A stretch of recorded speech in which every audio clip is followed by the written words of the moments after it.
Stop making boring art. Stop doing the same thing everyone else is doing. Stop typing random or copied prompts. Create your own art with AI. Unique, one of a kind, original, and fun. There are so many ways to create original art with AI, and today I'm going to show you one of them. You don't need many resources. Today, I'll show you how to do it using your own photos taken at home. For this, we'll be using Photoshop and Stable Diffusion. You can take photos of your friends and turn them into great pieces of digital art with just a few clicks. First, we have a photo of a friend taken with a cheap cell phone on the floor of my room. It doesn't have to be high quality. For this one, I wanted to create something medieval and came up with the idea of a lady sitting in a medieval style setting with a bold pose. I already had her photo, so I just needed the environment. A quick web search gave me 2 more images that would work for creating the composition. With simple steps, we crop the photos and assemble our scene. Once we have the scene ready, we export it to use in Stable Diffusion. Once in Stable Diffusion, we look for Control Net and load the image.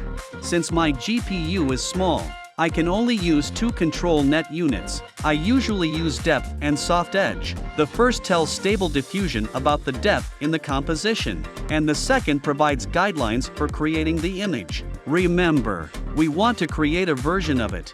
Always consider the aspect ratio. It should match the reference image. Once we have the Control Net part ready, we create our prompt, which in this case can be almost the same each time, just changing the data related to the scene we're creating. And of course, the negative prompt cannot be missed. We select our preferred model, VAE, the sampling method, and hit Generate. Here, we start experimenting with different parameters until we're satisfied with the result. Remember, the first result doesn't have to be perfect. We'll refine it later. Once we have a result we like, we copy the seed and generate again using Hires Fix, adjusting the parameters and generating again. Here, the image will change a bit because we're scaling it. Often, we generate several versions to choose from, but there are elements from both that we like. In this case, we go back to Photoshop and combine the images, keeping only the best sections. We send it back to Stable Diffusion and generate again. When it's ready, we send it to InPaint and start fine-tuning the details.